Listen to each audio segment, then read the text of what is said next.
They're sexy and loud, fragile and controversial. Lock up your nail varnish and join me now for a chat with the kings, or should that be the queens, of shock rock, Placebo. At the drive-in, double feature, pull the lever, break the fever, say your last goodbye. The 1997 has been an incredible year for you. First of all, how mad has it been? It's kind of completely changed our lives, but in the way that it's kind of taken our lives away.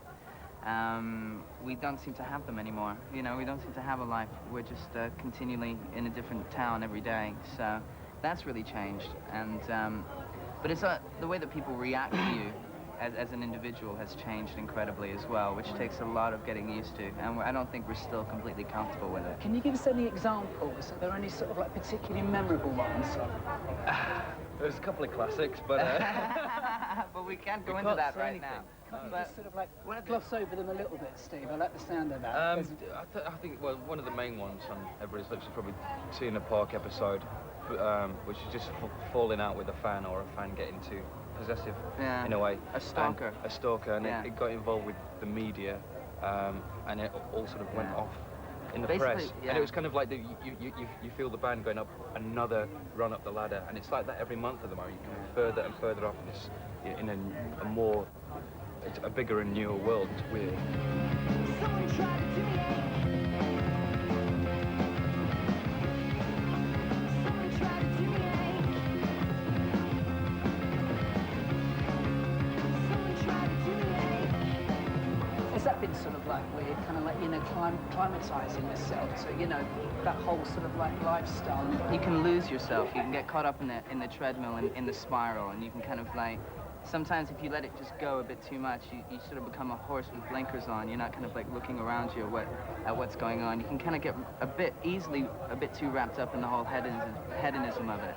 And, you know, you just got to pull back every now and again. So it's some of the strangest experiences I've ever had have been happening in the past 2 years. And it's a lot crammed into one thing, you know. And I can't believe I'm sitting next to Gary Crowley for the first time. Enjoy it while you can. Cherish me. We were tight, but it falls apart as silver turns to blue. Waxing with a candlelight and burning just for you. Allocate your sentiments and stick it in a box. I've never been an extrovert, but I'm still breathing. Someone tried to do me.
Just in case there are people watching who don't know the Placebo story, is it true that Stefan and Brian, you two met outside a tube station? Oh, it was very early in the morning, actually. It was 9 o'clock, way too early for any human. Anyways, yeah, it was... And I had a guitar strapped to my back. And Brian was with another friend of mine from Luxembourg as well, and so decided Stefan, you know, and it's like, we hadn't seen each other for 5 years. And he had a gig that weekend with Steve, actually. So I came down to that gig and said, well, we've got to play together. Steve was busy, so he couldn't join at that time, but we've gone full circle as in the band now. I mean, you look to me like you enjoy making videos. Is that a fair assumption? Yeah, very much, yeah. There's a lot of waiting around, but, you know, being sort of like the vain person that I am, I love pouting in front of a camera, you know. I sort of, as well, like, it's a chance for me to put, like, my dramatic training into use and stuff. So, I love it, you know.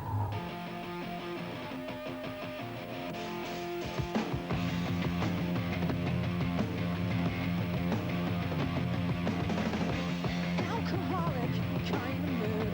Lose my clothes, lose my lube. Cruising for a piece of fun. Looking out for #1. So individually, what are your favourite Placebo videos and why? Stefan, let's start with you. I think it's going to be Nancy Boy, really. I just sort of like basically, you know, the colours and the interaction between what he did computer-wise and with us. And I thought the recording of that song as well. I mean, if the song's good, I mean, I like that song out of four best as well. So combined, it's that one. For me, it's got to be Nancy Boy as well, because I think it's the one that communicated, like, you know, within the symbolism and the imagery, like the spirit and the soul of the song, the best, basically. Now, recently, you've all become film stars, haven't you? Tell me about your starring roles in this forthcoming Ewan McGregor movie, Velvet Goldmine. Yeah, we're in a band together, and he's in a band with Donna from Elastica, and they support us. And Placebo have done a cover version of 20th Century Boy for the film, which will be coming out on the soundtrack. It's produced by a Michael Stipe's production company. It's directed by Todd Haynes, stars Ewan McGregor.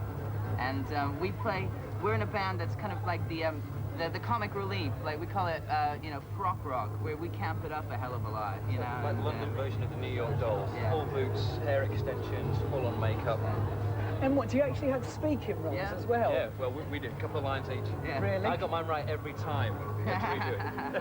Nothing ever goes my way. One fluid gesture, like stepping back in time, trapped in amber, petrified. I'm still not satisfied. Now, very shortly, you go back into the studio to record your second album. How's that going to compare to the first?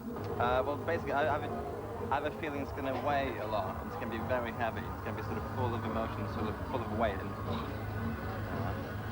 that's all I can say, really. It's also going to be an album of more extremes and more color, basically. We're trying to push our sound, you know, to its kind of logical extreme, but still keep the kind of musical schizophrenia that existed on the first record. I'm scared.